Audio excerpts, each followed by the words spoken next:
I am not a tour guide, so today's video is about what I hate about Tokyo. One, taxis. They are so expensive. The minute you enter a taxi, you have to pay $6. Sure, you have a door that opens automatically, but I'm not paying $6 for that. And because taxis are expensive and the subway closes at midnight and Uber is heavily regulated, I end up having to ride my bike on the highway. This is like not too safe.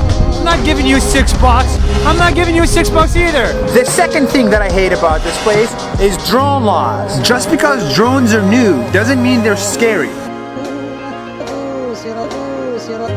Aerial videography is here to stay, and it's such a shame to put a blanket ban on drones just because of a couple of bad incidents.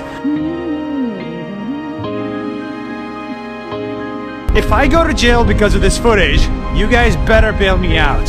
Anyway, don't mind me, I'm just a tourist that loves your food. That's 1 minute, see you tomorrow.